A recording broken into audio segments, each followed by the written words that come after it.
नमस्कार, मी Vishwanath Shirwalkar @breaking news चॅनलमध्ये आपलं स्वागत करत आहे। सुरुवातीला पाहू हेडलाईन।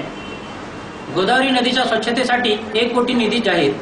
आता पाहू संक्षिप्त स्वरूपात।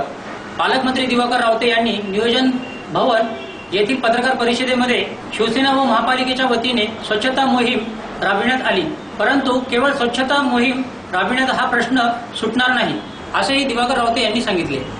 शिवसेना व महापालिकेच्या वतीने स्वच्छता मोहीम राबविण्यात आली, परंतु केवळ स्वच्छता मोहीम राबविल्याने हा प्रश्न सुटणार नाही। त्यातच नदी पात्रात कचरा व ढिगाऱ्यामुळे पाण्याचा प्रवाह सुरळीत होत नाही। तसेच पात्रातील गाळ काढण्यासाठी 1 कोटी रुपये देण्यात आले असून लवकरच गाळ काढणार असल्याची माहिती पालकमंत्री दिवाकर रावते यांनी दिली। गोदावरी नदीपात्रात प्रवाह अडकल्याने नदीपात्रात पाण्याचे डबके साचत आहे। झालेल्या परिणामी नदीपात्र स्वच्छ करून हा प्रश्न सुटणार नाही, त्यामुळे नदीपात्रातील प्रवाह सुरळीत करण्यासाठी गरजेचे असलेले आहे, असेही दिवाकर रावते यांनी सांगितले। आजचं बातमीपत्र संपलं। नमस्कार।